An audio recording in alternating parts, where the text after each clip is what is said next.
Hey everybody, Maverick Christian here. This episode will discuss some quick ways to argue for objective morality.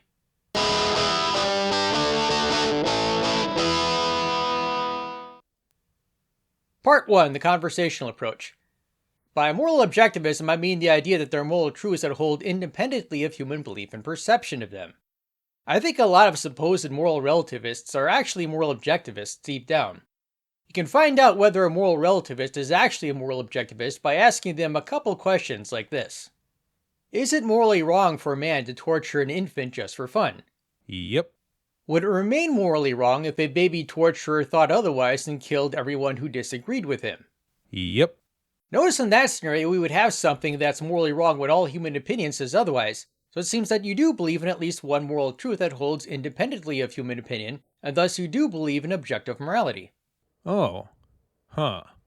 So that's it in a nutshell. I suspect some folks who give lip service to moral relativism would quickly abandon it once they're given one good example of an objective moral truth like this. If you're talking to a stubborn moral relativist who's politically very liberal, you can switch it up a bit. There's nothing you could do to convince me that morality is not relative. Is it morally wrong for a homophobic bigot to torture a lesbian for her sexual orientation? Of course it is. Would it remain morally wrong if the homophobic bigot thought otherwise and killed or brainwashed all who disagreed with him? No? Well, I as a Christian believe such homophobic bigotry would be highly unethical, whereas you apparently disagree? Oh man. I might need to rethink this.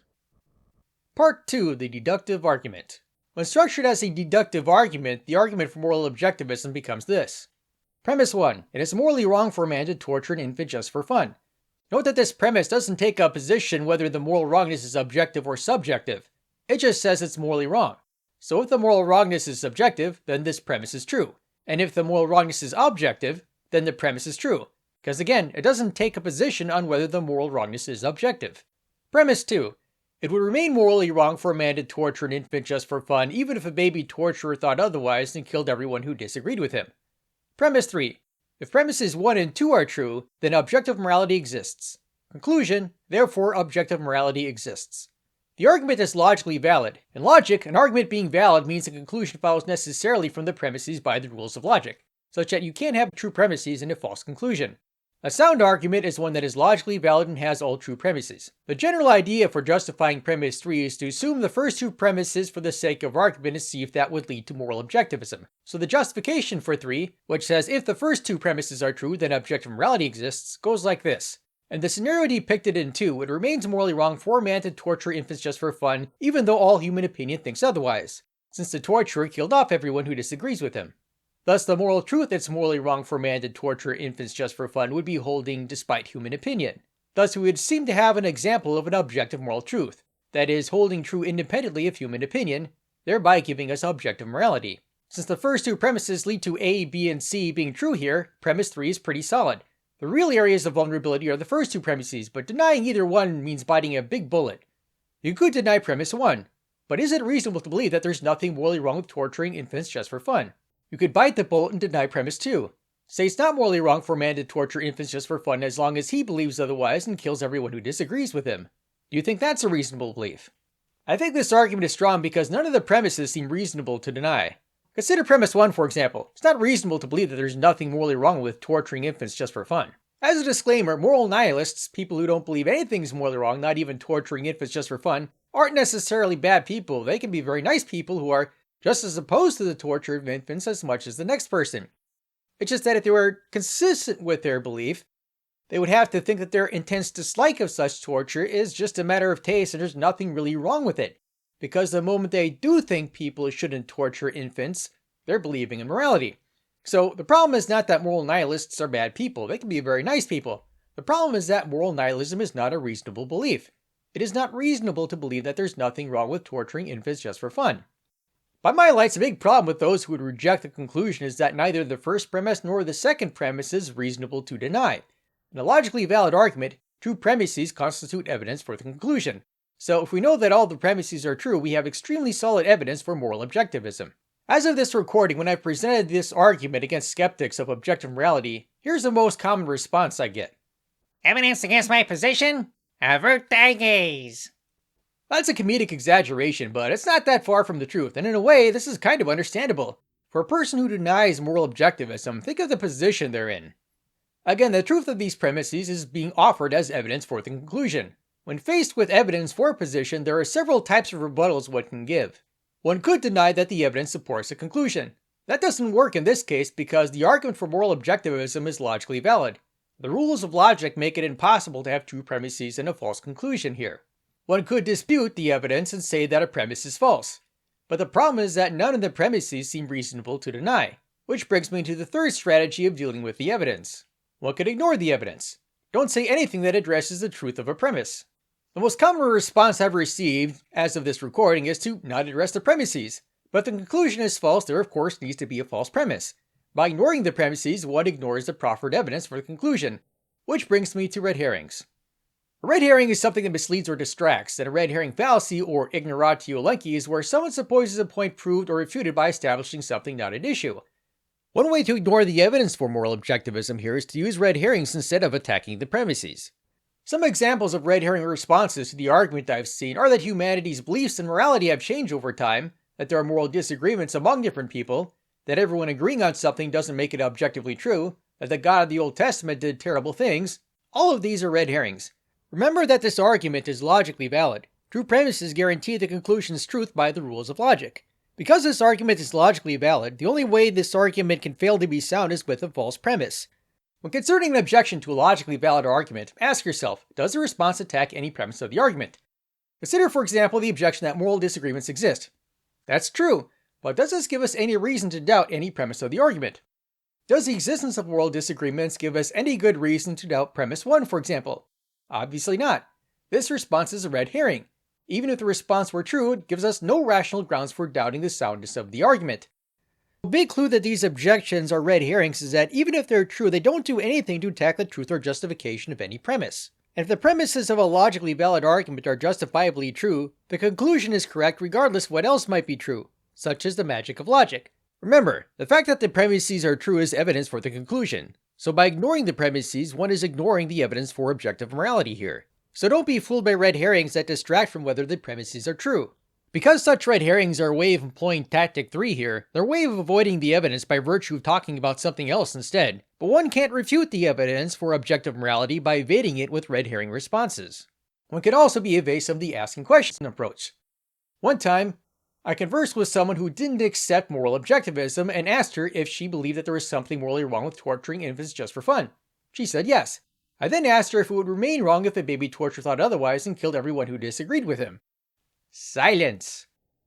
I suspect what happened was she thought about it and realized that if she said yes, she'd be committing herself to moral objectivism. Long story short, she never got around to answering the question. That said, there are going to be some people who are willing to deny one of the premises and bite one of the bullets I mentioned, like believing there's nothing morally wrong with torturing infants just for fun. That's insane. Why would anybody do something like that? A lot of atheists recognize on some level that objective morality is problematic on atheism, and so they deny objective morality, even if that denial leads to absurdities. I kind of went into that in vlog episode 3 about why that happens. Another point of evasion I've noticed is in answering follow-up questions. For example, suppose someone denies premise 1. I ask the follow-up question. Do you think it's reasonable to believe there's nothing morally wrong with torturing infants just for fun? And for denying premise 2. You could deny premise 2, say it's not morally wrong for a man to torture infants just for fun as long as he believes otherwise and kills everyone who disagrees with him. Do you think that's a reasonable belief? As of this recording, what usually happens in my experience is that they dodge the question. My suspicion is that for a lot of these people, there's a part of them that knows that their belief is not reasonable, but they don't want to confront the fact that their belief is unreasonable, so they don't answer the question. I've posted this C.S. Lewis quote before where he seems to think that even among those who say they don't believe in morality, on some level they really do believe in morality.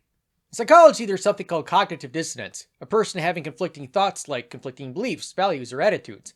Cognitive dissonance can cause mental discomfort. So, to avoid such discomfort, some people turn away from the source of that discomfort. Consider, for example, these follow-up questions again. One way to deal with such questions is to not address them. I think a lot of people who reject premise 1 or 2 would feel uncomfortable saying yes to either of these two questions. How to avoid that discomfort? Don't answer the question. Ignore it. Avert thy gaze. Don't ask yourself whether it's reasonable to hold to your beliefs. Just believe. I find it a bit ironic that such abandonment of reason is the stereotype some atheists give religious folks. It's not to say there isn't any truth to that stereotype. Some religious folks really are irrational, but if I learned that my belief system said that there's nothing morally wrong with torturing infants just for fun, I'd abandon that belief system. Seems to me that non-theists should do the same if their belief system says that there's nothing wrong with torturing infants just for fun. Another objection I've seen is that this argument appeals to emotion. Here I think we need to distinguish between appealing to emotion and appealing to evidence that evokes emotion. If I say that you shouldn't accept a certain belief because the belief is offensive, that would be appealing to emotion. If, on the other hand, I'm arguing that a certain early 1940s German dictator was a bad guy and citing historical evidence for that belief, that evidence may evoke emotion, but it's not appealing to emotion. Similarly, even if this argument appeals to evidence that evokes emotion, it's not appealing to emotion. I'm not, for example, saying we shouldn't reject premise 1 because denying premise 1 is offensive. I'm saying that denying premise 1 is not reasonable. It's not reasonable to believe that there's nothing wrong with torturing infants just for fun. This is an appeal to reason, not emotion. All the emotions in the world won't change what's reasonable to believe here. Talking about emotions is a kind of red herring. It distracts from whether the premises are reasonable to deny. The evidence, the premises, is still evidence for moral objectivism if we know that the premises are true. Whether this evidence evokes emotions just doesn't matter. It's still evidence that supports a conclusion. Emotions are irrelevant. Logically, you still need a false premise for the argument to be sound.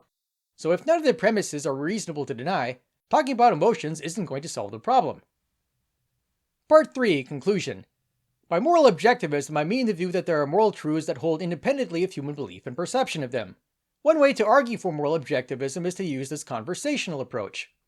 The first question is it morally wrong for a man to torture an infant just for fun?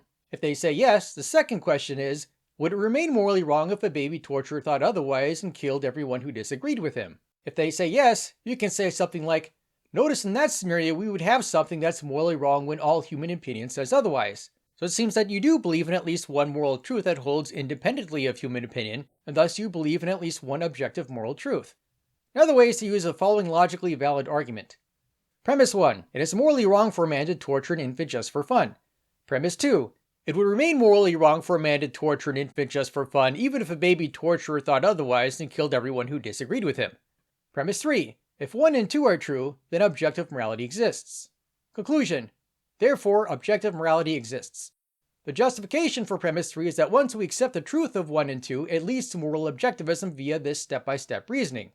Again, the general idea behind the reasoning is that we assume for sake of argument that premises 1 and 2 are true to see if that leads to moral objectivism.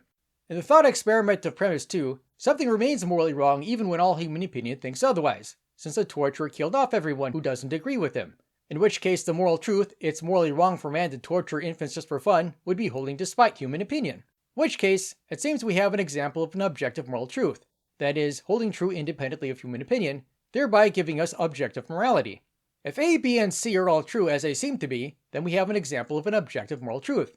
For any viewers who disagree, do you disagree with A, B, or C? If so, which ones? Again, remember that in A, B, and C, we're assuming for sake of argument that the first two premises are true to see if that would lead to moral objectivism being true. By my lights, it seems clear that if the first two premises were true, then A, B, and C would also be true. Really, the only vulnerable premises are premise 1 and 2, but neither premise is plausibly false. You could deny premise 1, but is it reasonable to believe that there's nothing morally wrong with torturing infants just for fun? You could bite the bullet and deny premise 2. Say it's not morally wrong for a man to torture infants just for fun as long as he believes otherwise and kills everyone who disagrees with him. Do you think that's a reasonable belief? I think this is a good deductive argument for moral objectivism because it quickly reveals how intellectually pricey it is to deny objective morality. It's not reasonable to believe that there's nothing morally wrong with torturing infants just for fun. So premise 1 is not plausibly false. Likewise, it's not reasonable to believe that it's not morally wrong for a man to torture infants just for fun as long as he believes otherwise and kills everyone who doesn't agree with him. So premise 2 is not plausibly false. This forces the disbeliever of moral objectivism in a very intellectually uncomfortable position, especially in a debate, because even if the disbeliever is willing to bite a bullet and reject a premise, most people won't find the disbeliever's premise rejection tenable. In dealing with responses to this argument, one should be wary of red herrings like these. A good rule of thumb when dealing with objections to logically valid arguments is to ask which premise an objection attacks.